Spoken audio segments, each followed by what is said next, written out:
안녕하십니까. 행복한 아침 이재용입니다. 안녕하세요. 장예은입니다. 새로운 한 주가 시작됐습니다. 8월 9일 월요일 행복한 아침. 오늘 뉴스부터 확인해보죠. 네, 첫 번째 소식부터 전해드리겠습니다. 부산시가 내일부터 이 사회적 거리두기 단계를 4단계로 격상합니다. 어제 오후 박형준 부산시장은 코로나19 관련 긴급 브리핑을 열고 부산시의 사회적 거리두기 단계를 10일 0시부터 20일 24시까지 4단계로 격상한다고 밝혔습니다. 부산에서 닷새째 100명이 넘는 확진자가 나오면서 이 병상 부족 등을 우려한 조치인데요. 부산의 4단계 거리두기가 격상되면 저녁 6시 이후 2명까지만 모일 수 있고요. 다중이용 시설 영업도 오후 10시 이후 제한됩니다. 또 해운대나 광안리 등 부산시내 해수욕장 7곳이 전면 폐쇄됩니다. 이 4차 유행 이후 처음으로 비수도권에서 700명이 넘는 확진자가 나온 가운데 중앙방역대책본부는 코로나19 유행이 다시 확산세로 돌아설 조짐마저 보인다고 밝혔습니다. 하지만 정부가 계획한 전 국민 70% 백신 접종 완료까지는 앞으로 석 달가량이 필요한 상황이라 이 거리두기에 따른 시민들의 불편이 당분간 계속될 전망입니다. 오늘부터 18세에서 49세 국민에 대한 코로나19 백신 접종 예약, 사전 예약이 시작이 됩니다. 사전 예약은 10부제로 운영이 되고요. 주민등록번호, 생년월일 끝자리와 날짜가 같은 날에 예약 신청이 가능합니다. 따라서 9일인 오늘은 주민등록번호상 태어난 날이 9일, 19일, 29일인 사람들이 예약할 수 있고 예약 시간은 오늘 오후 8시부터 내일 오후 6시까지입니다. 이 기간을 놓치면 19일 목요일 오후 8시부터 다음 달 18일 토요일 오후 6시까지 추가로 예약하거나 기존에 한 예약을 변경할 수 있습니다. 이번 18세 49세 예약 대상자는 모두 1,777만 명으로 지자체 자율 접종 대상자를 제외하면 1,621만 명이 백신 접종 사전 예약을 하게 됩니다. 코로나19 예방접종 대응 추진단은 하루 예약 대상자가 한꺼번에 접속하더라도 30분에서 최대 50분 내에 예약 처리가 가능할 것이라고 밝혔습니다. 예약할 때는 본인 인증이 반드시 필요하고요. 백신 접종 사전 예약은 코로나19 예방접종 사전 예약 누리집에서 가능합니다. 17일간의 열전을 펼쳤던 도쿄올림픽 드디어 어제 막을 내렸습니다. 도쿄올림픽 마지막 날이었던 어제 우리 대표팀은 여자 배구와 남자 마라톤에 출전했습니다. 아쉽게 메달 획득에는 실패했지만 투혼의 여자 배구와 마지막 종목 마라톤까지 감동의 순간을 안겼습니다. 우리 대표단은 이번 도쿄올림픽에서 금메달 6개, 은메달 4개, 동메달 10개를 획득하며 종합순위 16위로 마무리 지었는데요. 금메달 7개로 10위권을 바라봤던 대한체육회의 목표에는 미치지 못했지만 기초 종목에서 좋은 성과를 거뒀다는 평입니다. 수영에서는 황선우 선수가 아시아 신기록을 경신했고요. 다이빙에서는 우하람, 육상에서는 우상혁, 체조에서는 신재환, 여서정, 근대 5종에서는 전웅태 선수 등이 한국 스포츠의 지평을 넓혔습니다. 어제 커진 하계올림픽의 성화는 3년 뒤 프랑스 파리에서 다시 타오릅니다. 이번에는 코로나19 현황입니다. 8월 8일 0시 기준 국내 발생 신규 확진자는 1,729명으로 주말 기준으로는 역대 최다치를 기록했고요. 총 누적 확진자 수는 21만 900여 명으로 집계가 됐습니다. 이어서 백신 접종 현황을 살펴보면 8일 0시 기준 12만 400여 명이 1차 접종을 추가로 완료해서 1차 누적 접종은 2,090만 8,200여 명으로 집계가 됐고 3만 5,700여 명이 2차 접종을 추가로 완료해서 누적 접종 완료자는 총 771만 8,800여 명으로 집계가 됐습니다. 네, 이어서 오늘 날씨 소식 전해드리겠습니다. 날이 여전히 덥습니다. 오늘도 전국 대부분 지역 폭염특보 내려진 가운데 한낮 기온이 33도 내외를 웃도는 무더위가 지속될 것으로 보이는데요. 또 동해안을 중심으로는 비 예보도 나와 있어서 출근길 작은 우산 하나 챙겨 나가시는 게 좋겠습니다. 예상 강수량 보시면 강원 영동, 울릉도, 독도에 30에서 80mm, 호남 내륙과 경상권에 10에서 60mm, 강원 영서와 충청 내륙, 경남 동부와 제주도에는 5에서 40mm가량의 비가 내릴 전망입니다. 시간당 40mm 이상의 매우 강한 비가 내리는 곳도 있으니까요. 비로 인한 피해 없도록 사전에 철저히 대비해 주시기 바랍니다. 이어서 오늘 기온 보시면요. 오늘 아침 최저 기온 21도에서 26도, 한낮 최고 기온은 27도에서 35도 선까지 오르겠습니다. 비가 내리는 곳을 중심으로는 기온이 일시적으로 떨어질 수는 있겠지만 비가 그친 후에 도심 지역과 남부 해안 또 제주도를 중심으로 열대야가 나타날 수 있겠습니다. 건강관리 각별히 주의하시기 바랍니다. 8월 9일 월요일 행복한 아침 지금 시작합니다.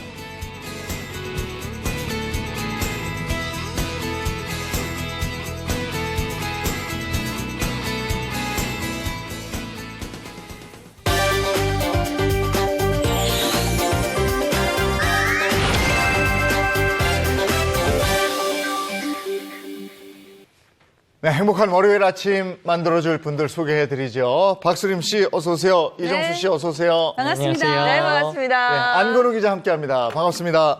안녕하세요. 어서 오세요. 자동차 관련 얘기부터 할까요?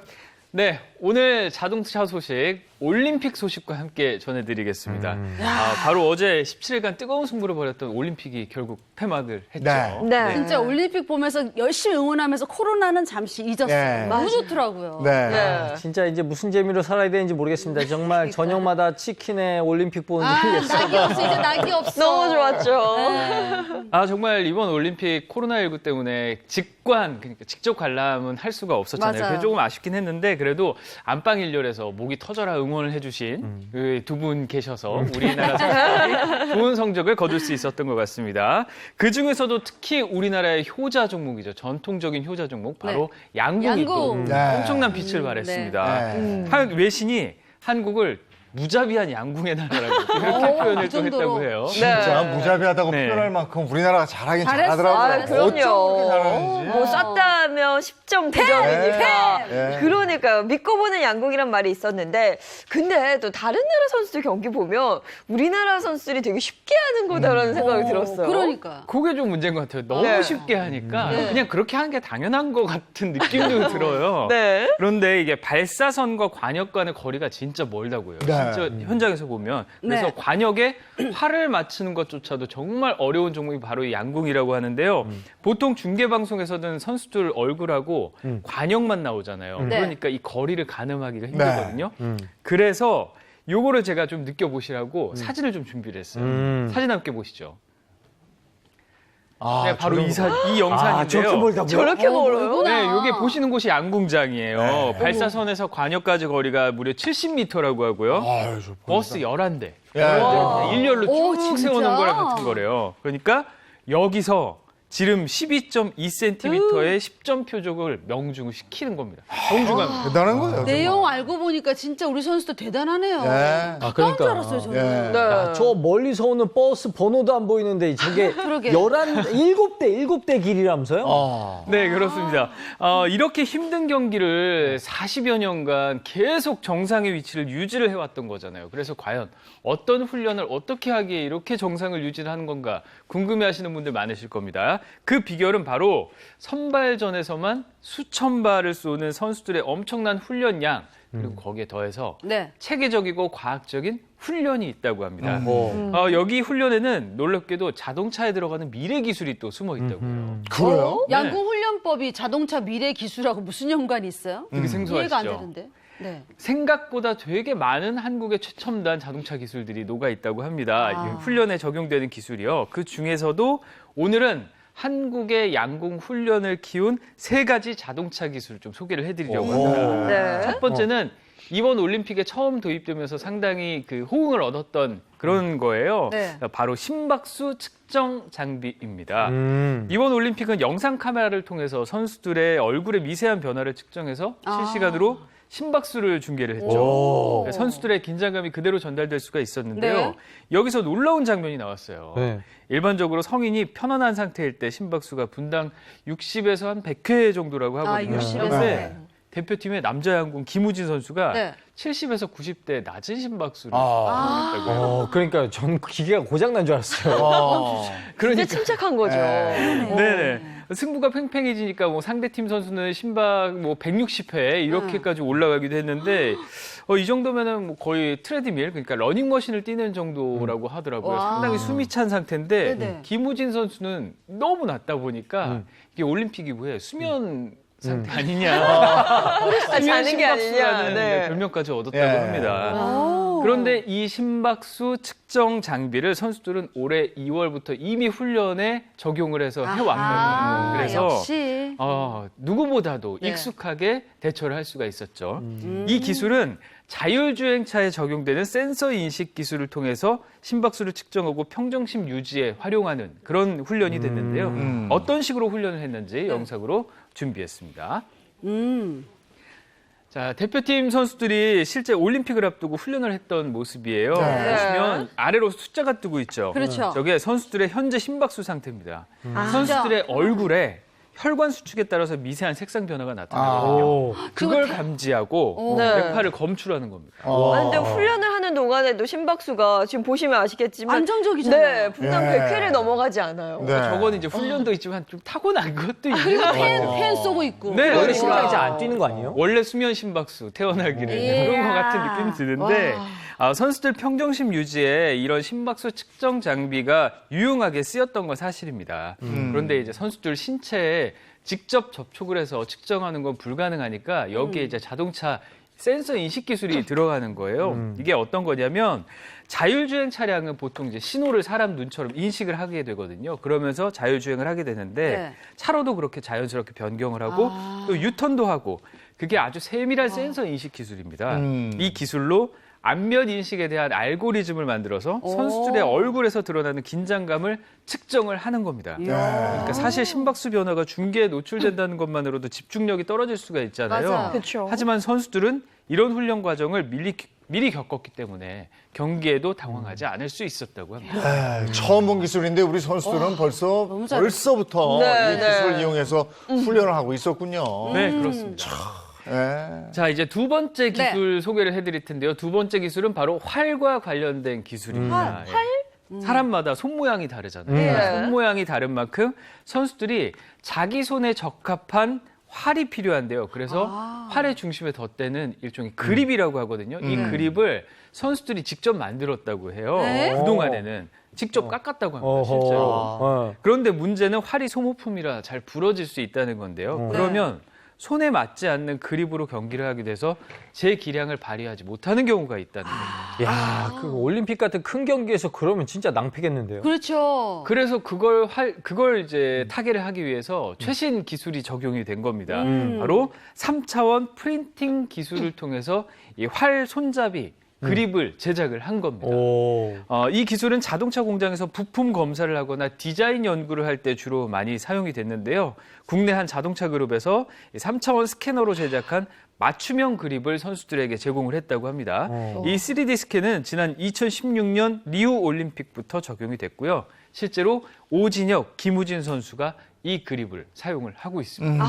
그동안 선수들이 그립을 수작업으로 본인이 직접 했다는 네. 것도 굉장히 놀라운 놀랐어요. 사실이고요. 이제는 수작업으로 그렇게 할 필요도 없고 그쵸. 뭐 혹시 활이 부러지거나 해도 그립은 남아 있으니까 네, 그대로 맞아, 적용을 맞아. 하면 되고 네. 이런 과학이 숨어 있었군요. 신기했어요. 다음은요. 다음 기술은 바로 화살에 관한 기술입니다. 화살, 활이 중요하죠. 있으면 화살이 당연히 가야 네네. 하거든요. 그래서 아까 선수들이 직접 그립을 수작업으로 만든다는 네네. 얘기 해드렸잖아요. 그런데 화살도 선수들의 수작업이 필요합니다. 화살도요? 네네. 연필 막 심 깎듯이 그것도 네. 다 깎고 막 그렇게 깎고 깎으려고? 막 이렇게 해요? 화살도?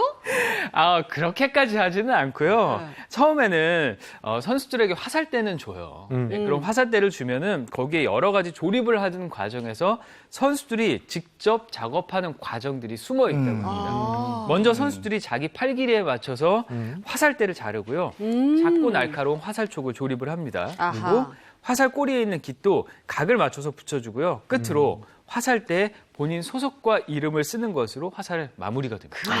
그런 말 있잖아요. 한 땀 한 땀. 그러니까. 정성스럽게 만드는 거네요. 척 한 척. 그러니까요. 그렇게 한 땀 한 땀 만들어진 화살 잘 날아가는지 확인을 해봐야 합니다. 그 확인을 하는데 바로 이 머신이 사용이 되는데요. 수천 번씩 활시위를 당기면서 테스트를 거쳐야 하거든요.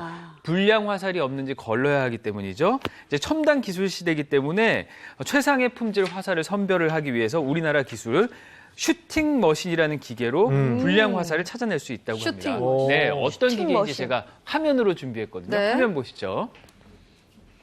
자, 바로 이 머신입니다. 화살이 관역을 향해서 정확하게 날아갑니다. 이게 슈팅 머신이 쏜 화살인데요. 이렇게 수차례 화살을 쏘면서 불량 화살을 걸러내고요. 최상의 품질의 화살을 적용을 하는 겁니다. 자동 충전 로봇 기술이 적용이 됐는데요. 이 기술은 전기차를 충전기 앞에 세우면 로봇팔이 차를 인식을 하고 충전을 하거든요. 이 원리로 관역을 인식하고 화살을 일정하게 쏘는 겁니다. 역시 2016년 국내 자동차 그룹 H사가 양궁협회와 협의를 해서 리우올림픽을 거쳐서 이번 도쿄올림픽까지 선수들에게 도움을 주고 있습니다. 대단하네요. 세계인들이 어떻게 한국 양궁은 저렇게 대단한가 뭐 이렇게 궁금해하는데 이유가 오늘 있었어. 궁금증이 풀렸어요. 네. 첫 번째는 역시 우리 선수들의 땀과 노력. 눈물과 네. 노력과 뭐 이런 거였고 두 번째가 과학적인 뒷받침이었습니다. 네. 오늘 좋은 정보 잘 들었습니다. 고맙습니다. 예.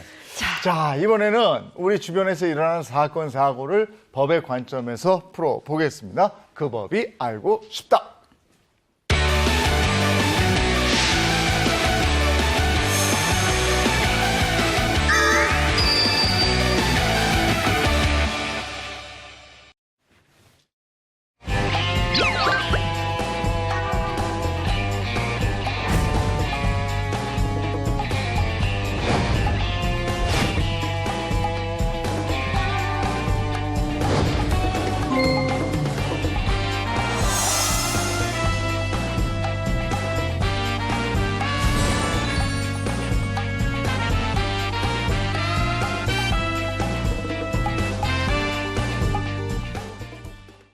네, 그 법이 알고 싶다. 이인철 변호사, 허주연 변호사와 함께합니다. 어서 오세요. 안녕하세요. 어서 오세요. 첫 번째 사연부터 갈까요? 네, 첫 번째 사연은요.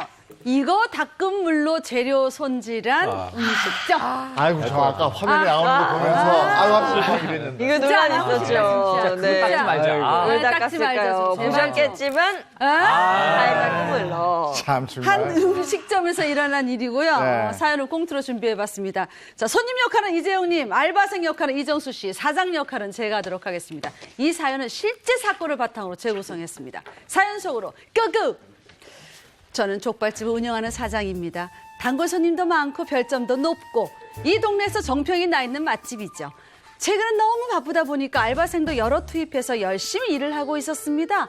그런데 여보기 주인장, 네. 여기 좀 와보시게. 아, 네, 손님 무슨 일이세요? 아니, 내가 단골이라고 얘기하는 건데 네네. 이 집 족발이 오늘따라 좀 이상해. 에? 평소 같지가 않아. 아, 제가 보기엔 평소랑 똑같은데 뭐가 이상하세요, 손님? 저, 기분 나빠하지 말고 잘 들어요. 네네, 어? 네. 오늘 이상하게 족발에서 발냄새가 나. 당연히 족발집이니까 족발 냄새가 나는 건 당연하죠. 아이 사람 그게 아니라니까. 오늘은 꼬리꼬리한 이상해 꼬린내 같은. 꼬리꼬리. 아 이거 분명히 사람 발냄새거든.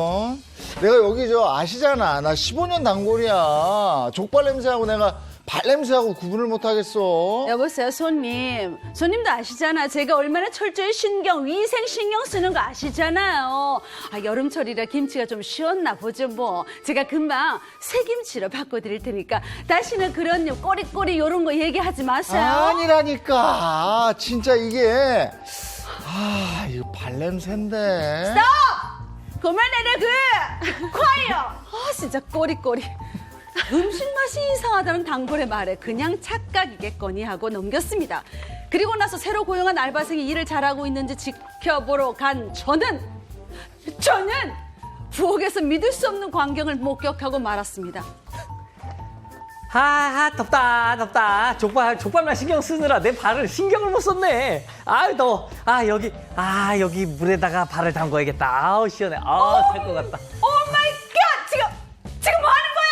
지금 물을 씻던 이 물에 네 족발 아, 사장님, 아, 그게 아니고요. 아, 너무 더워서요. 이거, 근데 되게 시원해. 별 생각 없이 그런 거라면 오히려 적반하장으로 나온 아르바이트생. 하지만 이미 알바생이 발을 닦고 있던 장면은 소문을 타고 일파만파 퍼졌고 저는 단골 손님들을 모조리 잃고 말았습니다. 알바생의 잘못된 행동 때문에 저희 가게가 문을 닫게 생긴 이 말도 안 되는 상황을 어떡하죠? 이게 얼마 전에 충격적이었죠. 인터넷에 가장, 네. 공개돼서 정말 공분을 샀죠. 아주 충격적인 일이었는데 이거 네. 다시 한번 정리해 볼까요? 네, 정말 충격적입니다. 얼마 전에 한 SNS 계정에 이 영상이 올라와서 그냥 SNS 세계가 발칵 뒤집혔습니다. 영상 내용 너무 충격적이라서 인터넷에 금방 퍼졌는데요. 영상엔 음식점에서 재료를 손질하던 남성이 찍혀 있었습니다. 그리고 자신의 발을 닦던 수세미로 물을 닦는 아유. 경악할 만한 상황이 여기 고스란히 담겨 있었습니다. 저는 처음에 네. 그 얘기 듣고 아 우리나라 아니지? 맞아요. 네. 우리나라였어요. 저도 처음에는 저 서해 건너 얘기인 줄 네. 알았어요. 저도. 근데 정말 우리나라 그것도 서울 방배동에서 있었던 일이라는 게 밝혀졌습니다. 우선 못 보신 분들을 위해서 제가 좀 보기 싫으시겠어요. 보기 싫은데. 영상 한번 진짜 안 보고 보여드릴게요. 싶은데. 네. 네, 바로 이 영상입니다. 한 남성이 음식점에서 나갈 물을 손질을 하고 있습니다. 일단 물을 손질하고 있는데 저기 자세히 보세요. 발이 담겨져 있는데 저 발을 다시. 옆에 딴 사람도 있네. 네, 저 자신의 발을 벅벅 닦는데요. 저 뭐 무팩을 하고 뭐 닦는 저러는 건가요? 저 거야. 무슨 효과가 있는지 발도 모르겠는데 닦고 저래? 이 세척된 무가 무말랭이 반찬이나 무김치로 사용되는 재료였다고 합니다. 무랑 자기 다리가 무라고 생각했나? 어머, 저 어떻게 그런가요? 발바닥도 닦고 있어? 그래 말이야. 안에 세균이 얼마나 많은데 있잖아요. 그걸 닦고 네. 또 그걸로 물을 닦고 말도 안 돼. 이 영상 속 업소 방배동에 있는 방배족발이고요. 다른 식당들에게 피해가 갈 수 있어서 부득이하게 식약처가 업체 실명을 공개를 했습니다. 결국 물을 손질하던 남성은 이 식당에서 홀을 관리하던 조리실장이었는데요. 사람이 부족하니까 대타로 물을 좀 대신 씻었다고 합니다. 남성은 영상이 퍼지자 지난달 25일 식당을 그만둔 상태였고요. 네. 도대체 왜 이런 일을 했느냐 이렇게 물어보니까 더워서 그랬다. 별 생각 없이 그랬다. 그렇지, 별 생각 없이. 해명을 했다고 합니다. 아무 생각 없. 근데 별 생각 없이 그랬다 이 말이 너무 황당하지 않아요, 그렇죠? 근데 식약처에 당연 신고가 됐겠죠. 네, 당연히 식약처가 조사에 나섰습니다. 네. 그래서 영상 주변에 있는 자동차 번호판과 또 상자에 쓰인 한글 등 주변 환경을 분석해서 식당의 위치를 결국은 찾았습니다. 그런데 현장을 점검을 해보니까 해당 식당이 비위생 무세척 말고도 문제가 많았습니다. 아이고. 다수의 식품법 위반 행위가 추가로 적발이 됐어요. 먼저 냉채 족발 소스에 유통기한이 지난 머스타드를 사용을 했고요. 네. 또 돼지고기나 만두 같은 냉동 제품은 영하 18도 이하로 좀 보관을 해야 하는데 이런 기준을 지키질 않고 있었습니다. 또 환풍기랑 후드 주변 보시면 이제 비위생적인 곳은 보면 기름때가 많이 맞아요. 껴 있잖아요. 그런 것도 또 적발이 됐다고 합니다. 이거 근데 놀랍게도 이 집이 TV에도 출연하고 단골도 많은 가게였단 말이에요. 그러게. 네. 그렇습니다. 이 업체 지난 2015년에 TV 프로그램에 나오기도 했고요. 또 배달 앱에도 5점 만점 중에 무려 4.5점, 별이 4개였습니다. 맛집으로 평가된 곳이었는데요. 리뷰도 대체적으로 호의적인 상황이었습니다. 맛과 포장, 위생 모두 만족한다. 네. 반찬들이 맛있는데 특히 무가 맛있다. 무가 맛있다는 리뷰가 있었습니다. 야 이게 무가 맛있다고 칭찬까지 했는데 여기 단골 고객들은 얼마나 이 배신감을 느끼겠습니까? 그렇습니다. 뭐 단골이었던 사람들 정말 원성이 높았는데요. 댓글 내용이 정말 예술입니다. 이게 무 좀 달랬지 누가 무 좀 달라고 달마다 한 번 시켜 먹었는데 정말 배신감이 든다. 한 번 똑같이 만들어서 직접 드셔보시라 이런 분노를 표했습니다. 아니 가뜩이나 코로나19 4차 대유행으로 네. 지금 뭐 시름이 깊잖아요. 네. 그래도 주변 상가까지 파급 효과가 있겠어요. 이게 정말 안타까워요. 사실 정말 어려운 상황인데 주변 음식점들까지 피해를 입게 되는 거잖아요. 네. 이러면 이번 사건 이후에 방배동 음식점 거리에는 특이한 안내문이 붙기 시작했습니다. 사진을 제가 준비를 했습니다. 네. 자, 바로 이 사진인데요. 한 식당 앞에 우리 매장에서는 물을 직접 씻지 않는다. 완제품 물을 쓰니 안심하라라는 안내문이 붙었습니다. 손님들이 혹시 다른 식당도 비위생적인 물을 쓰진 않을까 염려할까 봐 그런 건데요. 주변 업체들은 이번 사건 이후에 배달 주문도 확 줄고 또 큰 후폭풍에 시달리고 있다고 호소했습니다. 뭐 이쯤 되면 거의 뭐 무포비아라고 해도 과언이 아니 얼마 전에 우리 중국 영상 보고 얼마나 비슷한 놀랬습니까? 사죠. 알몸 네. 김치 사건 있잖아요. 네. 알몸으로 들어가서 휘젓고 이랬던 거. 야, 근데 이게 여기 우리나라에서 일어난 일이야. 네, 그러니까요. 먹는 거 가지고 장난치지 말라 그러고. 그렇지. 먹는 거 가지고 발을 닦아서도 안 되는 거잖아요. 근데 이게 식품위생 엄연한 위반일 것 같은데 어떤 처분을 받게 되나요? 제가 얼마 전까지 방배동 살았어요. 제 식당들 많이 가고 까거리라고 카페 골목에 식당들이 쫙 있는데 맞아요. 근데 대부분의 식당은 위생적이고 안심할 수 있습니다. 이제 일부 맞아요. 식당인데요. 제가 제발 여기 안 갔었기를 이제 기원합니다. 네. 자, 근데 이제 식약처에서 조사를 하고 있는데 이 식품위생법 시행 규칙에는 이 비위생적 환경에서 음식을 조리하면 이제 처벌을 받게 돼 있어요. 영업 정지 처분과 과태료 처벌을 나올 수가 있고요. 지금 식약처에서 꼼꼼하게 조사하고 있습니다. 이렇게 세간의 관심이 집중된 사건인데 이거 저 벌 받아야죠. 그럼요. 저도 영상 보니까 속이 약간 울렁거리는 기분이 드는데 이렇게 요식업 종사하시는 분들 위생에 정말 철저하게 신경을 쓰셔야 돼요. 저 업체처럼 이제 무 같은 걸 직접 가공해서 반찬으로 내는 이런 업체의 경우에도 세척하는 용수부터 시작해서 방법 이런 것들이 식품공정과 관련 법령에 다 규정이 있어요. 여기에 위반해서 비위생적으로 무를 세척하는 행위는요. 식품위생법과 관련 법령 위반이고요. 5년 이하의 징역이나 5천만 원 이하의 벌금에 처해질 수 있습니다. 그리고 아까 잠깐 얘기가 나왔는데 유통기한이 지난 재료를 조리에 사용하는 경우 이런 경우도 3년 이하의 징역이나 3천만 원 이하의 벌금에 처해질 수 있어요.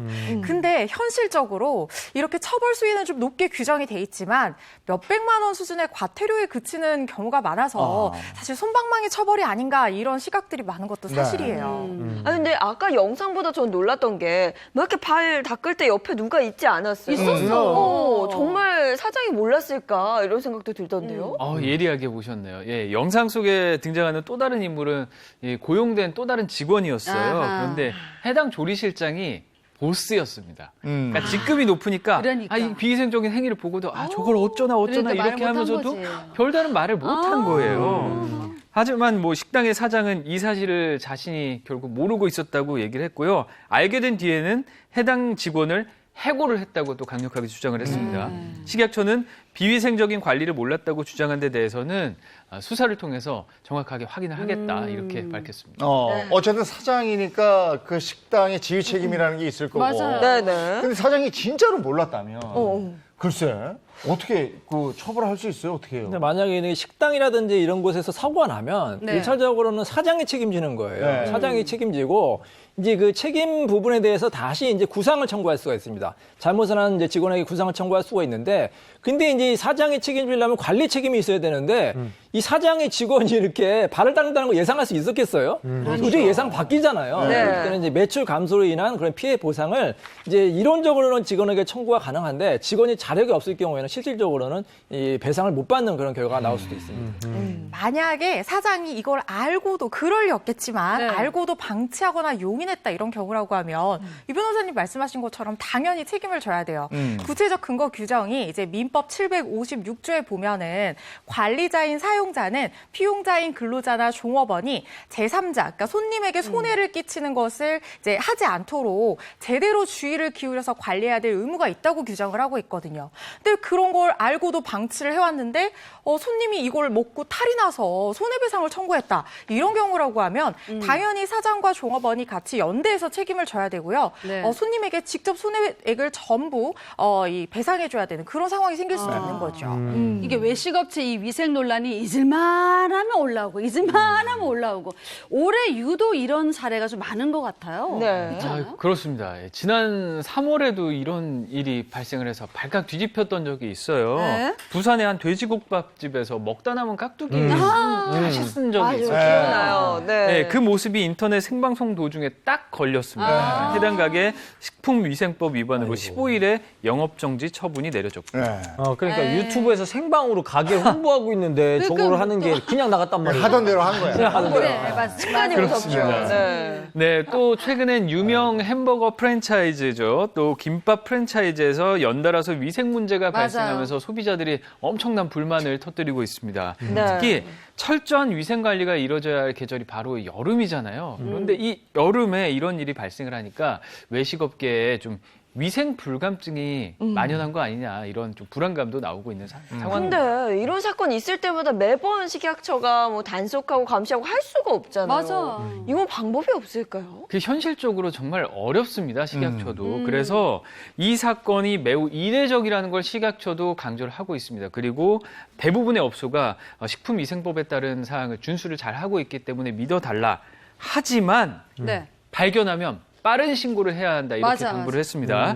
식품안전 관련 불법 행위를 목격한 경우에는 불량식품 신고 전화가 있습니다. 기억하셔야 합니다. 1399 또는 1399. 민원 상담 전화 110으로 신고를 해주시면 됩니다. 꼭 신고해 주시기 바랍니다. 네. 처벌보다 무서운 게 한 번 무너진 소비자의 신뢰잖아요. 아유, 네. 그럼요. 예, 네. 그러면 그 집 다시는 안 가는 거고. 예. 자, 다음 거 볼까요? 자, 다음 피서객 많은 해변에서 요거 연습한 남자. 프로포즈 연습하는. 야, 그거 얼마나 좋아. 괜찮지? 춤 연습했을까? 한번 보겠습니다. 아, 춤도 괜찮지? 골프. 야. 자, 어떤 사연인지 친구 역할은 제가 하고요. 해변에. 골프남 역할은 이정수 씨가 하고 이 사연은 실제 사건을 바탕으로 재구성했습니다. 사연 속으로 고고!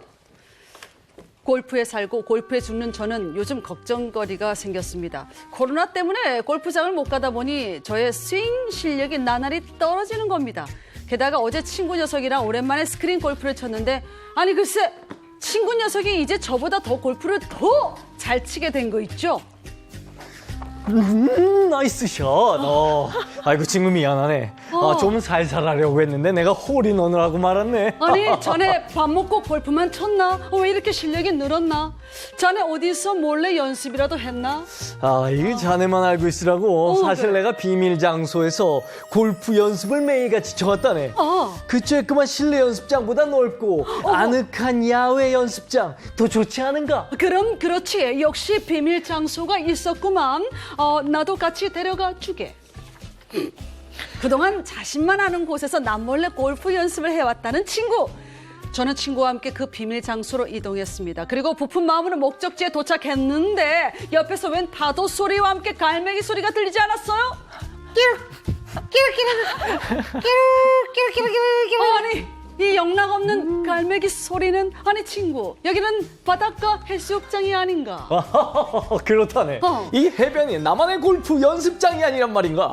모래에서 치면 스윙이 기가 막히게 나온단 말이지. 아니 그래도 여기서 골프 연습을 한다니 이건 저기 피서객들도 쉬고 있고 또 우리가 따로 허가도 안 받았는데 괜찮겠나 자네? 허가는 무슨 허가? 바다 물고기한테 허가 받으란 말인가? 자 그러면은 그러지 말고 시간이 없으니까 골프채나 들게 나 따라 해보라고. 그러게. 뻥! 스윙! 나이스 샷! 이러다가 저기 날아가는 갈매기도 맞추겠어. 맞았군. 잘 맞췄어. 피서객이 많은 해수욕장에서 골프를 치는 친구는 해변에서 골프 치지 말란 법이 어딨냐며 자신은 떳떳하다고 말했습니다. 저는 혹시나 누가 신고라도 하지 않을까 전전긍긍했는데 그저 태평한 제 친구 해수욕장에서 정말 골프 연습해도 되는 겁니까? 아유, 너무 위험한데. 진짜 말이 안 된다. 아, 이거 벙커샷 위주로 한 거. 그러니까. 그런가요? 뭐예요, 이거? 네. 얼마 전 울산의 한 해수욕장에서 일어난 일인데요. 네. 마스크도 하지 않은 한 남성이 바닷가에서 골프 연습을 하는 모습이 포착이 된 겁니다. 해당 장면은 인터넷 커뮤니티에 그야말로 핫하게 떠올랐고요. 남성의 행동이 적절했는지를 두고 논란이 일고 있습니다. 아니 어떻게 바닷가에서 골프 칠 생각을 했을까요? 그러게. 뭐 보는 사람들이 굉장히 좀 무서웠을 것 같아요. 위험하죠. 걱정되고. 네. 네네. 갈매기도 맞았잖아요. 하지만 남자는 주변 시선도 아랑곳하지 않은 모습이었다는데요. 당시 상황이 어땠는지 영상으로 준비를 했습니다. 네. 자, 서핑복을 입고 마스크를 쓰지 않은 한 남자가 있습니다. 스윙 연습을 공도 하죠. 진짜 공을 올려요? 네. 어머나. 저기 티샷을 하는 것 같아요. 저기 바다를 향해 스윙하는 치는 척 거야? 자세만 취하는 게 아니라 이렇게 힘차게 골프공을 가져다 놓고 바다 쪽으로 향해 바다로. 날리고 있습니다. 옆에 지켜보는 사람도 있는데 안 말려요? 지인 같죠? 그럼 그만하라고 말려야 되는데 그러기는커녕 남자의 골프 자세를 와. 교정을 해주고 있었다고 뭐야? 합니다. 당시 바닷가에는 서핑을 즐기는 사람이 많아서 자칫하면 다칠 수도 있는 상황이었는데요. 당연하죠. 하지만 남자는 개의치 않고 골프 연습을 계속해서 그냥 해나갔다고 합니다. 아니야, 하물며 골프 연습장에서도 안전상의 이유로 타석 외선 스윙 연습을 못하게 돼 있거든요. 네. 근데 저렇게 막 해도 됩니까? 아, 그러게요. 정말 저렇게 골프 연습을 몰상식하게 한 남성 때문에 진짜 많은 네티즌들이 화가 났다고 합니다. 네. 저 본인도 알고 있을까요? 저 영상 속에 저 남자도 저게 논란이 되고 있다는 걸? 그게 아마 알고 있었던 것 같아요. 그 댓글을 보면은 그게 좀 드러나거든요. 네. 한 인터넷 커뮤니티에서 이 남자로 추정되는 네티즌이 몇 개의 댓글을 남겼습니다. 내용을 좀 보겠습니다. 네. 티샷 실력 좀 더 늘려오겠다. 이런 좀 간성의 어떡해. 기미가 보이지 않는 그런 글을 남겼고요. 또 한 네. 네티즌이 사과할 마음 없느냐 이렇게 묻자 누구한테요? 바다 물고기한테요? 라면서 상식 밖에 아주 답을 남겼습니다. 또 이 뒤에 말이 가관이에요. 네. 물고기랑은 아까 사과에서 잘 풀었다. 야. 이게 뭐 비아냥되는 건가요? 비꼬는 거네요. 네. 그러니까요. 아니, 다시는 안 그러겠다고 해도 뭐 용서가 될까 말까인데 이렇게 하면 될까요? 그러니까요. 아 근데 해수욕장에서 골프 치는 저런 경우는 잘 없지 않아요? 처음 보는 것 같은데요. 저도 되게 드문 것 같아요. 근데 이런 경우가 있었더라고요. 지난 5월에 전남 고흥의 한 해안가에서 40대 남성 2명이 드라이버 샷을 날리다가 적발이 됐고요. 이게 자연공원법 금지행위 위반 혐의로 안 과태료 돼, 처분을 안 돼. 받았습니다. 당시 이제 공원 관리자는 이게 골프공을 바다에 투척하는 게 일종의 환경 오염이기 때문에 아, 절대 해서는 안 맞아요. 된다. 이렇게 말을 했습니다. 아까 뭐 물고기한테 사과한다고 그랬는데 왜 저런 데서 저렇게 하면 처벌받지 않습니까? 요즘에 골프에 빠진 인상이 너무 많아요. 여기서 여기저기서 막 스윙 해드리는데 심지어는 제가 다니는 헬스클럽에는 골프 스윙 금지 이런 문구도 있거든요. 그래요? 자, 이렇게 다른 사람에게 이렇게 그 신체나 물건에 대해서 어떤 뭐 물건을 던질 경우에는 경범죄 처벌법이 돼요. 네. 실제로 2016년에 어떤 사람이 낙동강 둔치에서 이제 골프 스윙을 하다가 이제 단속이 돼가지고 이제 벌금 10만 원 낸 적이 있거든요. 근데 만약에 이렇게 골프를 이제 쳤다가 다른 사람 다치겠다면 과실치상죄로 형사처벌 받을 수도 있습니다. 그리고 이분이 또 잘못한 게 있어요. 마스크 안 썼잖아요. 그렇지. 시설객들이 해수욕장에 얼마나 몰리는데 마스크 안 썼다간 감염병 예방법 위반으로 10만 원 이하의 과태료 부과받으실 수 있고요.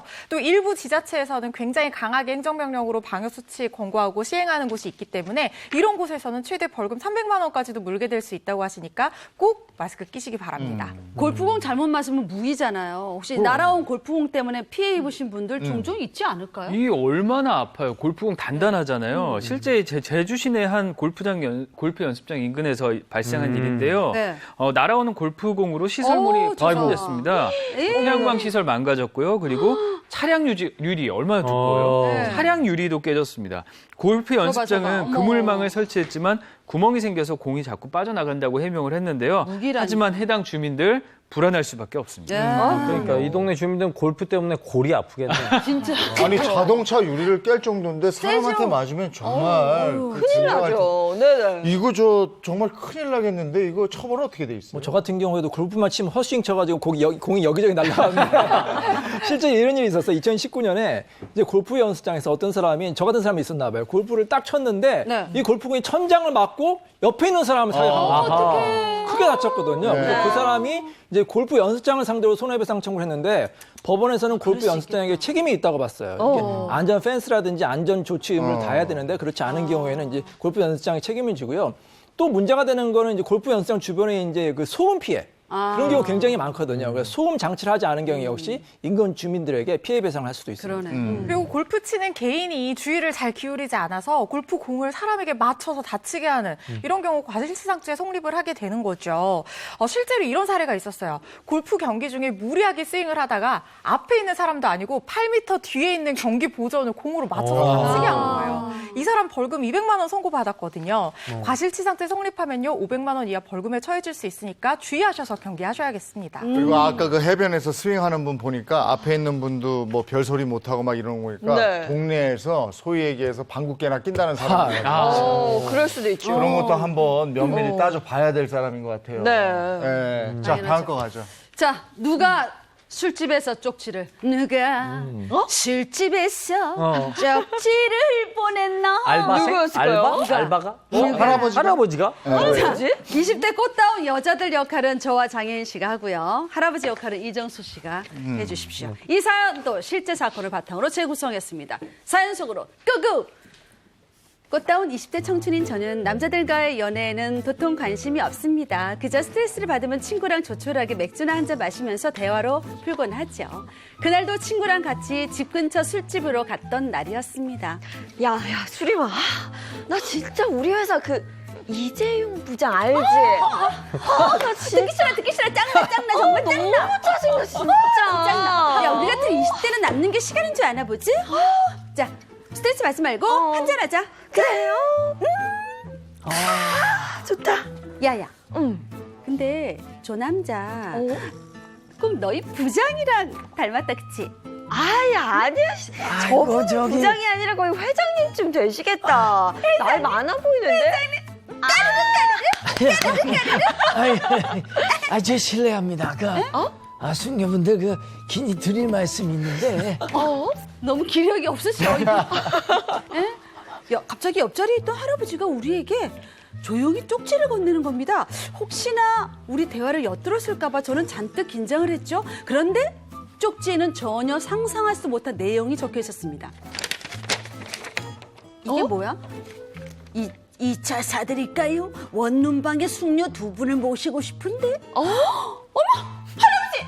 이게 무슨 말씀이세요? 저희한테 지금 술자리 헌팅하시는 거예요? 진짜 저희는 할아버지 손녀뻘이라고요. 그러게요. 짱나 진짜. 나이가 중요한 게 아니고 자네들도 나한테 관심 있어서 자꾸 나를 본 거 아닌가? 그건 할아버지가 저희 부장님 닮아서 그런 거죠. 그러니까. 그리고 손녀뻘한테 뭐 원룸을 같이 가지. 이거 성희롱인 거 모르세요? 손녀별이에요.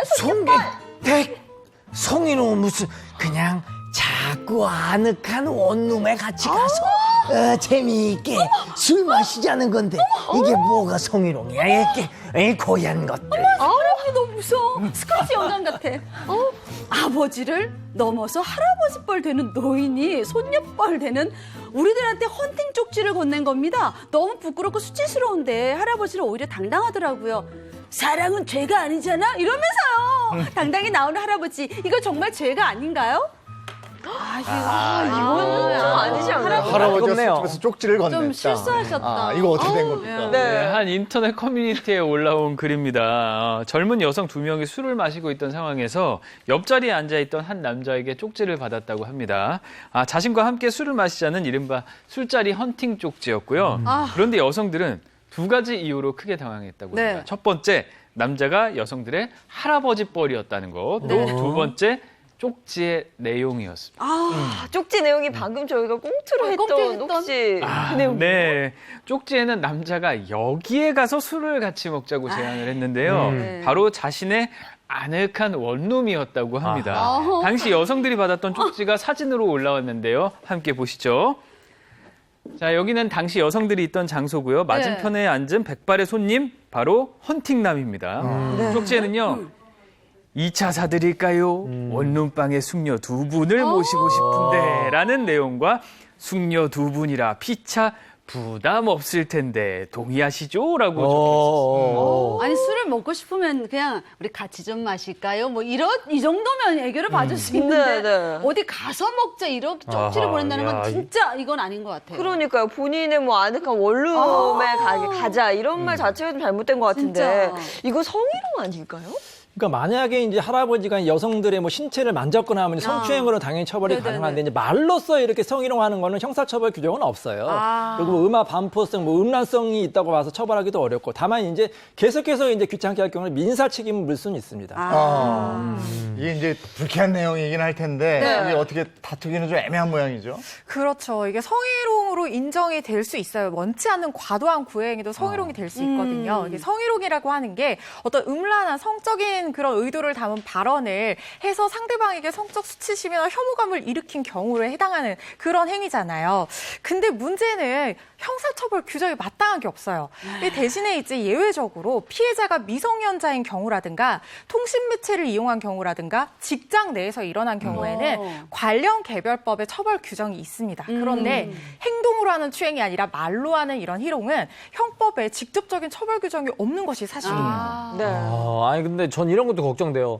그 여자분들이 거절하고 나갔어. 근데 계속 쫓아오면서 계속 구애하는 거죠. 이러면 어떻게 해야 돼요? 예전에 그런 규정이 있었죠. 계속해서 상습자가 서로 따라올 경우에는 경범죄 처벌법으로 처벌할 수 있는데 그 처벌이 이제 미약죠. 10만 원 이하의 벌금이거든요.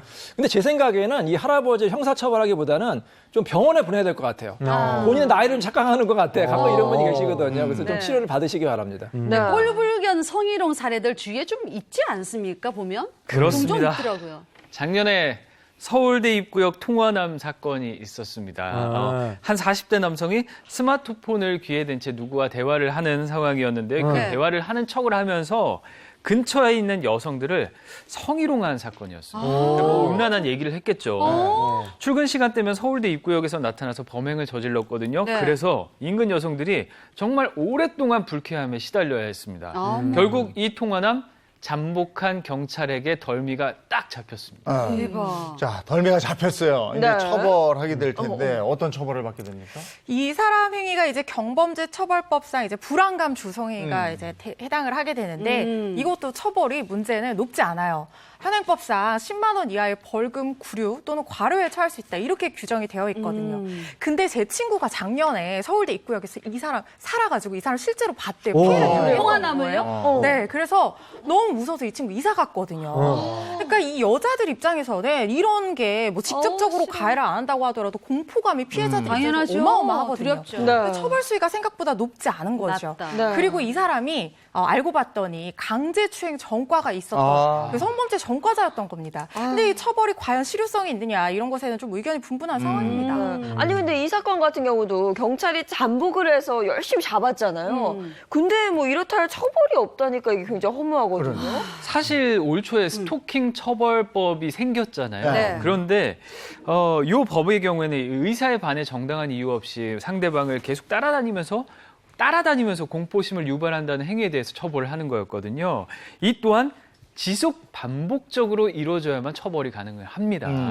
그렇다 보니까 단발성 스토킹이나 이런 구애 행위를 막을 수 있는 별도의 입법이 필요하다. 이런 지적이 끊이질 않고 있습니다. 네. 국내 상황은 이런데 만약에 해외에서 이런 일이 벌어졌다. 어떻게 됩니까? 뭐 지나가는 여성들만 이제 보면은 막 아가씨 막 하면서 부르거나 네네. 막 휘파람 부르고 막 이제 귀찮게 하는 사람이 있잖아요. 그런 게 이제 국내에선 처벌하기 어려운데 외국에서는 이제 캣콜링이라고 해가지고 뭐 고양이를 부른다 뭐 이런 뜻인 것 같아요. 그래서 뭐 이렇게 이제 성적 수치심을 주는 경우에 이제 처벌하는 국가가 있습니다. 네. 예를 들어서 독일이나 미국, 뉴욕 같은 경우에는 성범죄를 아예 분류를 하고 있고요. 프랑스 같은 경우에는 이제 최대 750유로 하나로 100만 원의 벌금을 부과하고 있습니다. 여기선 10만 원 벌금인데 그 나라에선 100만 원이에요? 이 너무 차이 나자 같은 범죄인데 우리 좀 바뀌어야 되지 않을까 하는 생각도 들어요. 그렇죠. 사실 국내에서도 이런 관련 논의들이 지금 계속되고 있는 상황이에요. 네. 지난 2월에 공공장소에서 이렇게 성희롱, 음란한 말이나 음담패설 같은 것들을 공개적으로 하는 경우 좀 처벌을 강화하자는 내용의 성폭력 처벌법 개정안이 발의가 되기도 했습니다. 사실 이런 과도한 무례하고 뭐 그런 과도한 구행이 이런 것들 또 성희롱 이런 것들은 사실 그동안 근거적인 어떤 처벌 규정이 없기 때문에 신고하는 것 자체도 굉장히 위축되어 왔잖아요. 그렇기 때문에 이제 이게 좀 형사처벌을 할 수 있는 어떤 근거를 마련하자는 점에서 목적이 있다 이렇게 볼 수 있고요. 근데 다만 이 법이 아직까지 국회에 계류 중이고 또 형사처벌의 대상이 되는 구애행위의 범위를 정한다는 게 좀 쉽지가 않아요. 그래서 이런 부분에서 논의가 필요한 아직 여지가 있기 때문에 좀 지켜봐야 될 것 같은데 그래도 우리 사회에서 이런 처벌, 강력한 처벌이 필요하다는 어떤 공감대가 형성되고 있는 것은 사실입니다. 네, 알겠습니다. 지금까지 우리 주변에서 일어나는 사건, 사고를 법의 관점에서 풀어봤습니다. 고맙습니다. 감사합니다. 고맙습니다. 아이고, 아이고야.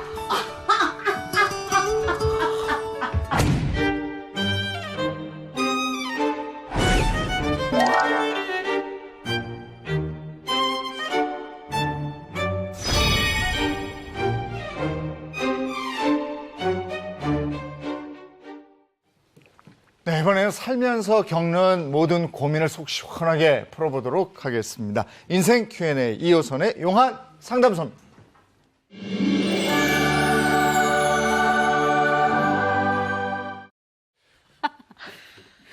네, 이제 문을 활짝 연다는 뜻이죠. 예. 용한 상담소. 들어오세요. 네. 어서 오십시오. 자, 2호선 전문가입니다. 어서 오세요. 어서 오십시오. 네, 반갑습니다. 용한 상담소. 오늘은 또 어떤 고민이 들어와 있는지 궁금한데요. 자, 한번 만나보죠. 안녕하세요. 어디 사는 누구신가요? 안녕하세요. 서울 사는 70대 여성입니다. 저는 남편과 사별했고요. 작년까지는 혼자 살고 있었어요. 남편이 떠날 때 저한테 남겨준 건 서울에 있는 집 한 채 뿐이었는데 몇 년 전부터 집값이 뛰더니 15억 정도 오르더라고요. 그런데 아들 녀석이 집을 물려달라는 거예요. 제가 죽은 뒤에 물려받으면 상속세인가 뭔가 때문에 세금 폭탄을 맞는다고요. 그렇지. 지금 자기한테 물려주면 세금을 덜 낼 수 있다고 허구한 날 전화하고 찾아오는 거예요. 그래서 고민하다가 큰아들한테 명의를 주고 작년부터 아들 가족이랑 같이 살게 됐습니다. 그런데 정말 우스운 게 그 아들 태도가 180도로 변하더라고요. 저 때문에 전기세가 늘었다고 눈치를 주지 않나, 며느리랑 손자만 데리고 외식을 하고 오질 않나, 저를 밥해주는 부엌대그릇만 취급하는 거예요.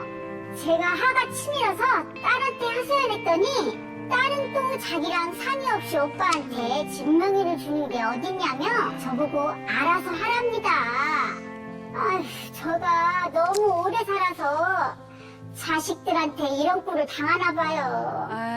따로 나가 살고 싶어도 이제 집도 없고 돈도 없고 어떻게 할지 모르겠습니다. 야, 이거 정말 안타까운 사연인데 예? 미리 저 어머니한테 집을 물려받은 아들. 야, 물려받고 나서 태도가 180도 바뀌어요. 그러니까요. 다른 사람이 된 거잖아요. 이런 얘기 들을 때마다 너무 안타까운데 이거 어떻게 보셨어요, 수장님? 우리가 왜 돌변이란 말을 쓰셨잖아요. 네. 이 말이 진짜 맞는 게 자식이 돌로 변하더라고요. 이게 진짜 돌로 돈 변해. 앞에서는 정말 사람이 어떻게 이렇게 오랜 세월 함께했던 내 심장과 같은 자식도 달라지나 싶을 정도인데 이걸 우리가 사자성어로 보통 뭐라 그러는가? 여측 이심이다. 여측 이심. 곧 화장실 들어갈 때 나오고 들어갈 때 맞아요. 다르고 나올 때 다르다. 이걸 이제 우리가 사자성어로 이렇게 부르는데 우리가 이런 그 상속이나 증여 관련돼서 얘기를 하시면 주로 법을 먼저 생각하시는 경우가 많은데 가족은 참 놀랍게 법 이전에 마음이 먼저거든요. 그러니까 이게 부모들 입장에서는 꼼짝 못할 주제라 생각하시면서 이 소갈이 앓는 분들 정말 많습니다. 맞아요. 네. 아니, 아주 괘씸한 것 같아요. 이런 얘기 들으면. 근데 이 아들이 상속세가 너무 많이 나올 게 걱정이 되니까 미리 집을 증여해달라라고 엄마한테 말을 하면서 이게 시작이 된 거잖아요. 어떻게 보면. 요즘 이런 경우 많던데요. 아, 증여세는 없나? 그렇죠. 그러니까 이번에 올해 이제 워낙에 집값이 많이 뛰고 이러면서 네. 실제 증여도 굉장히 많이 늘어났다. 네. 우리가 늘 목요일 네. 날마다 경제 코너 할 때 우리가 많이 봤잖아요. 네. 네.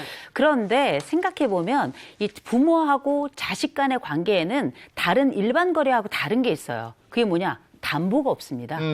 담보가 없어요. 네. 그냥 담보라면 뭐냐면 사랑이 담보고 그다음에 그냥 그 자식에 대한 애정이 담보인 거예요. 그렇다 보니 이 담보를 가지고 사실 자녀들이 증여를 해달라고 하는 부분을 증여까지는 괜찮지만 그다음에 제일 중요한 거 입을 싹 닦는 거죠. 아하. 이런 일이 생겨났을 때 나이 들어서 꼼짝 못하는 이 부모들은 완전히 마치 의자에 앉아서 꽁꽁 동아줄에 묶인 것 같은 상황이 발생할 수밖에 없어요. 그러니 괘씸하단 말이 맞는 거죠. 맞아요. 이 재산 때문에 분란이 생기는 경우 우리가 종종 보잖아요. 그죠. 네. 네. 아, 근데 이게 은근히 좀 줬으면 하고 바라는 자식들, 특히 명절 같은 때 맞아요. 그런 얘기 들으면요. 이 노부모들 입장에서는 이거 어차피 내가 죽은 다음엔 이 녀석들 줘야 되는데 미리 줄까? 네. 이런 고민 안 할 수가 없거든요. 또. 자, 그렇습니다. 그래서 상담실장 이 박 실장이 준비를 해봤습니다. 2018 주택연금 수요 실태 조사에서 우리나라 노년층 자산의 현 주소를 알아봤습니다. 그래프 한번 보시죠. 자, 우리나라 60에서 84세가 보유한 자산의 종류는 무엇이냐? 무려 75.1%가 주택으로 나왔습니다. 주택. 금융자산 13.4%, 주택 외의 부동산 10.7%와 비교하면 큰 차이죠. 말 그대로 가진 건 집 한 채뿐이다 하는 노년층이 대다수라는 겁니다. 그리고 주택을 자녀에게 상속하겠냐는 질문에는 50.2%가 그렇다 이렇게 답해서 자녀에게 상속할 의향은 강한 편으로 드러났습니다. 주택을 그대로 물려주겠다. 50% 그렇죠. 이상 나오는 거죠. 네. 자, 그렇다면 과연 재산은 자식들에게 언제 물려줄 것이냐? 가장 적절한 재산 상속 시기를 언제로 보는지 물어봤습니다. 다음 그래프 보시죠. 설문조사에 따르면 50대에서 60대의 76.9%가 사망 시에 재산을 상속할 것이다 이렇게 응답했는데 사망 시가 아닌 경우에 본인의 나이 몇 세에 상속할 것이냐 이런 질문에는 80세 이상을 꼽은 경우가 31.8%로 가장 많았습니다.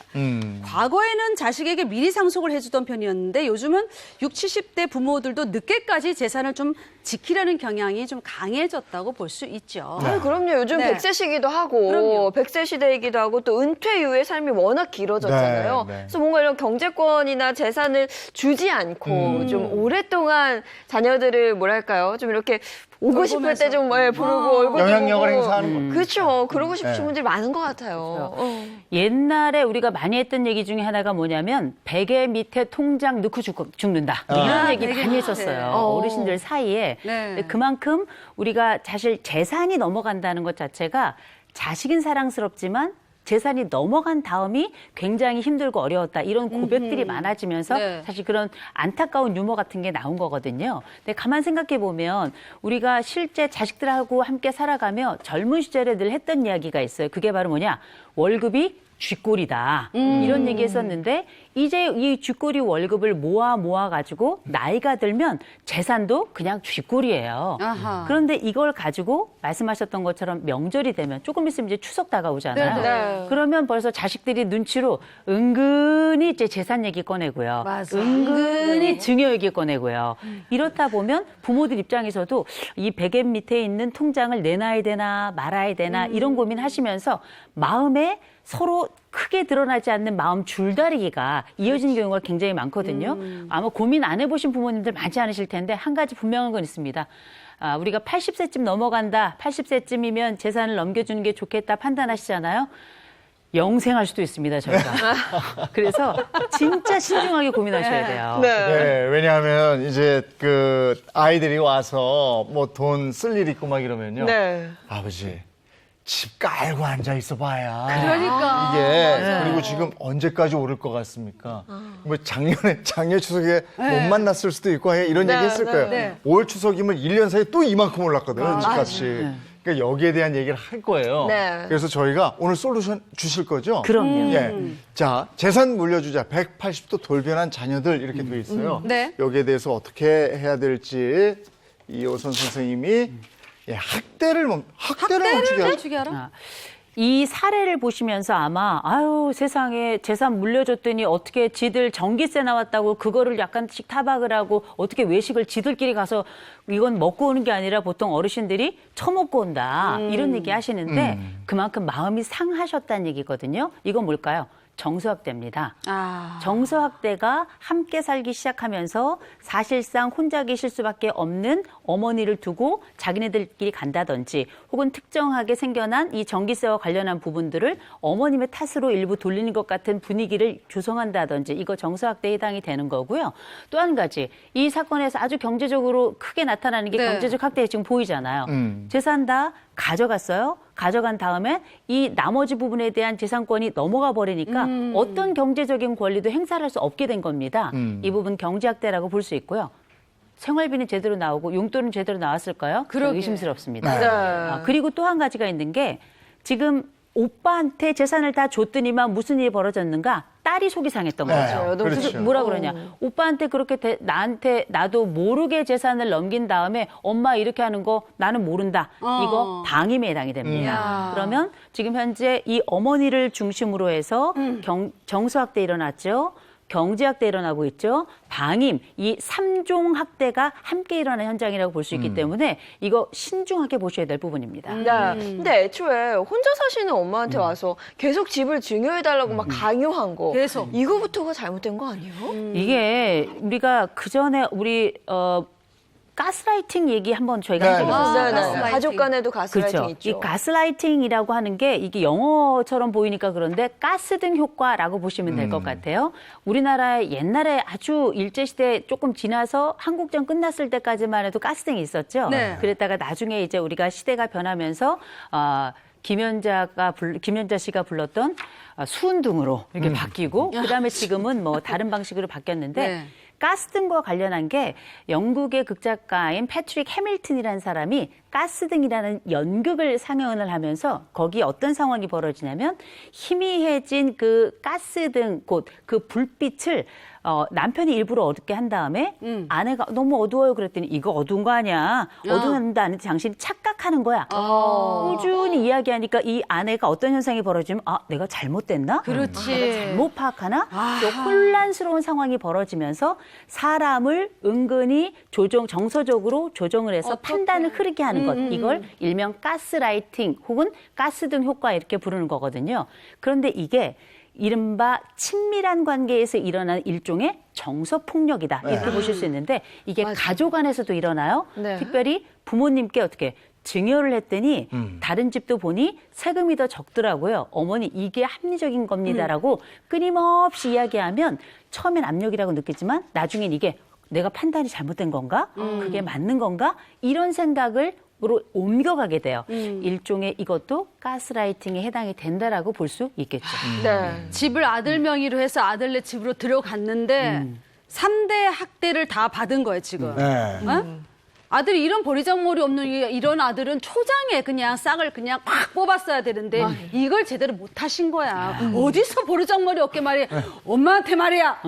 우리 집에 있을 수 없는 일이에요. 네. 이게 요새 우리 채널 A에서 금족 같은 내 새끼 하잖아요. 네. 거기 보면 아이들이 부모를 때리는 장면이 나올 때 항상 나온 이야기가 있습니다. 초기 대응이 굉장히 중요하다. 그리고 아이들이 어떤 잘못을 할 때에도 교정을 할 때는 초기 대응이 중요한데 성인 자녀도 마찬가지예요.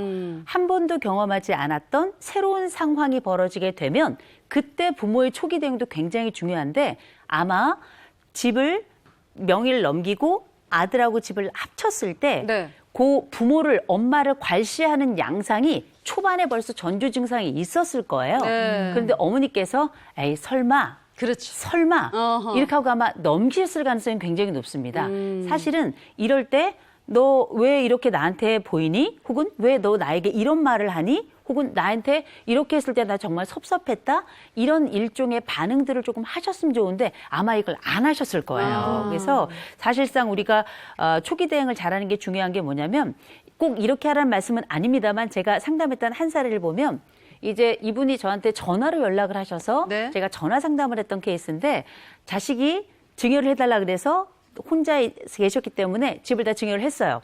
증여를 딱 하고 났는데 자식이 너무 함부로 하는 겁니다. 네. 아들이 달랑 하나밖에 없었거든요. 그러니까 어떻게 했냐면 이분이 고심고심 하다가 물론 지병이 좀 있으셨어요. 일부러 병원에 찾아가서 입원을 하신 겁니다. 입원을 하셨는데 굉장히 고가의 병원에 입원을 하셨어요. 네. 그다음에 나는 못 움직인다 하시면서 간병인도 드셨습니다. 근데 아들이 볼 때는 영 어머니가 건강하신 것 같은데 그냥 입원해 계신 것 같은 거예요. 네. 말다툼이 있었습니다만 어머니는 아프다고 하시고 아하. 병원에서도 계속 증상이 있다, 퇴원하지 않겠다 하시니까 큰 병원은 아니었거든요. 그래서 한 달에 병원비가 총 350만 원씩 나왔어요. 네. 오, 그러니까 매달. 아들이 생각하니까 네. 이거 이렇게 계속 가다가는 네. 어머니한테 받은 집도 다 날아가게 그렇지, 생긴 거예요. 네. 그다음부터 아들이 입장을 바꾼 겁니다. 아하. 바꾸어서 효도를 살살 시작한 게 이런 사례도 있었는데 우리가 초기 대응이라는 게 자녀와의 관계에 있어서 굉장히 중요하다는 거 꼭 말씀드리고 싶습니다. 네. 엄마의 재산을 받자마자 어머니에게 했던 모든 행동들이 학대였어요. 네. 그러니까 그 학대를 멈추게 하라. 네. 세게 좀 하셔야 되는 거고.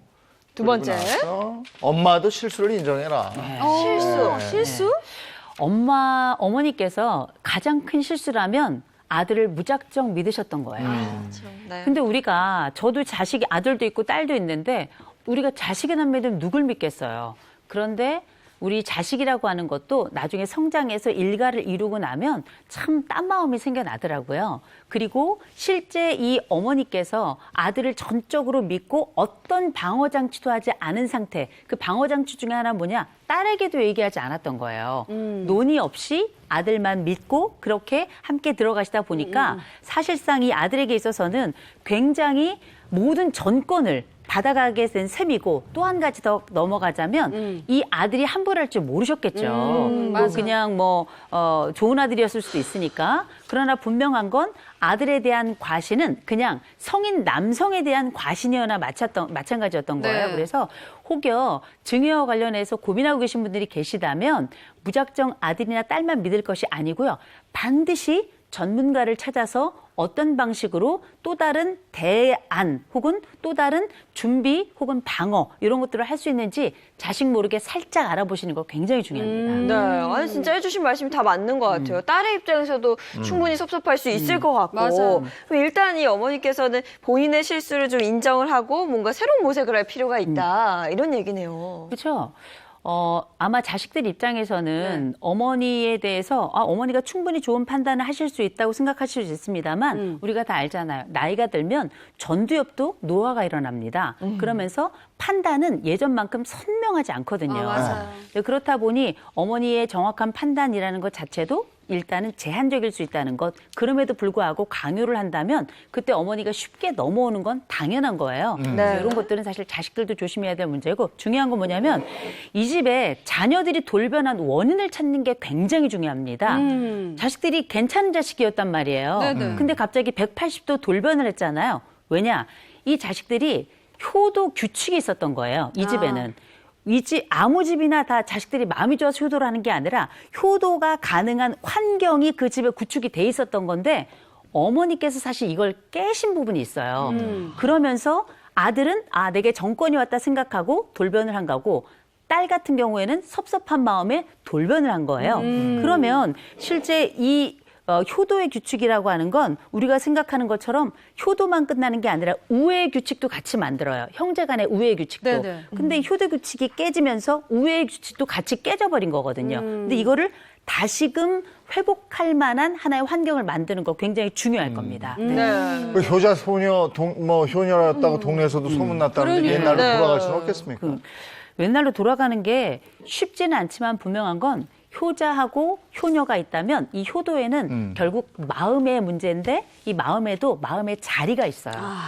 우리가 흔적이, 왜 다친 것에도 상처가 있는 것처럼 좋은 마음의 자리에도 효도의 기억이 있습니다. 이 가족의 기억들을 되살리는 게 되게 중요한데, 가족은 유기체잖아요. 나빠질 수도 있지만 좋아질 수도 있거든요. 그럼 뭘 해야 될 것인가?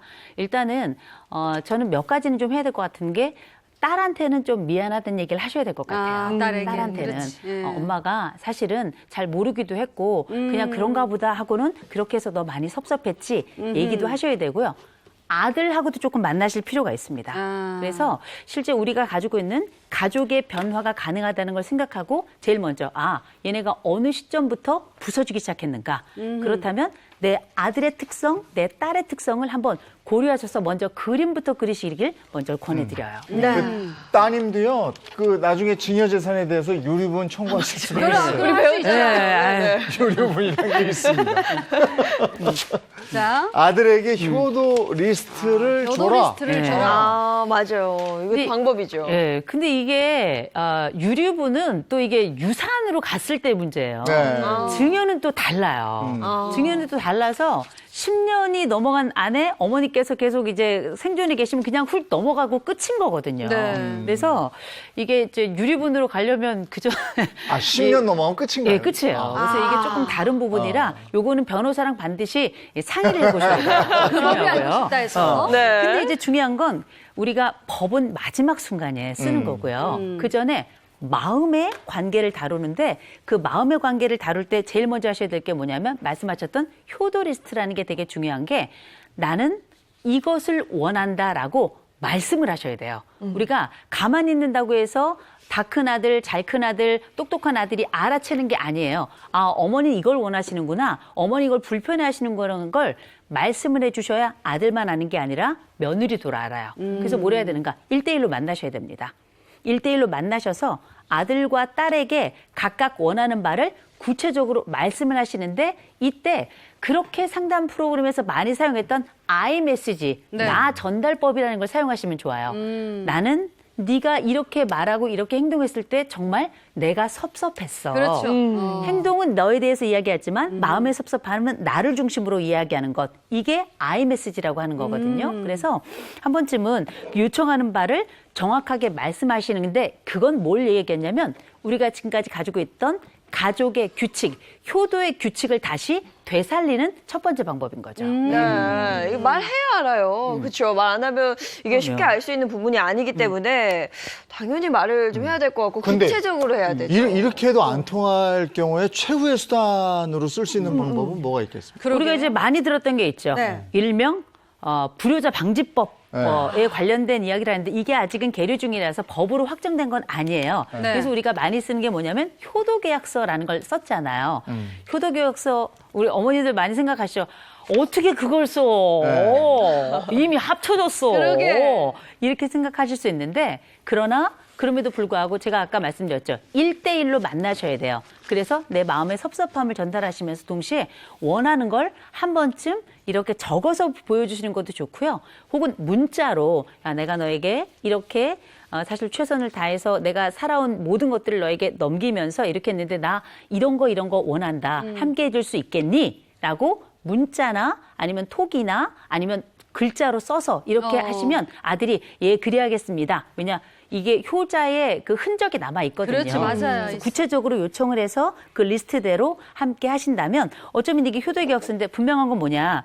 우리가 그 마음과 법 사이에는 새로운 약속이라는 게 있어요. 이 약속이 사실 효도계약서이기 때문에 법은 마지막에 쓸 걸 제일 먼저 쓰시는 건 저는 조금 지양하시고 네. 약속을 먼저 같이 만들어 보시는 게 어떨까 싶습니다. 네, 사실 그동안 정말 많은 분들이 고민하고 끙끙 앓았는데 이렇게 속 시원하게 말할 공간이 어디 없잖아요. 그런 분들은 저희 이 용한 상담소가 365일 24시간 문을 열고 있다는 거 기억을 해주시면 좋을 것 같습니다. 박 실장님 이거 어디다가 또 접수하면 되나요? 채널에 행복한 아침 들어오시면 용한 상담소 게시판이 있습니다. 뭐 금전 문제, 부부 문제, 가족 문제, 인간 문제, 뭐 원하는 문제들 다 들어오시면 비밀로 해드립니까? 신상을 걱정하지 마시고 1년 365일 열어놓고 연중 무휴로 하겠습니다. 들어오십시오. 네, 이효선의 용한 상담소였습니다. 오늘 상담 고맙습니다. 고맙습니다.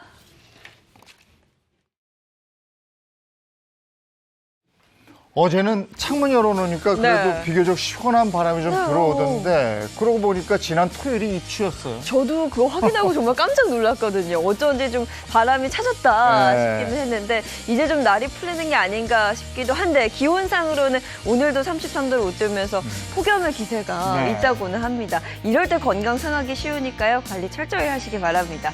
좋은 하루 보내시고요. 저희는 내일 아침 7시 30분 더 알찬 내용 가지고 돌아오겠습니다. 행복한 아침, 행복한 하루 되십시오. 고맙습니다. 고맙습니다.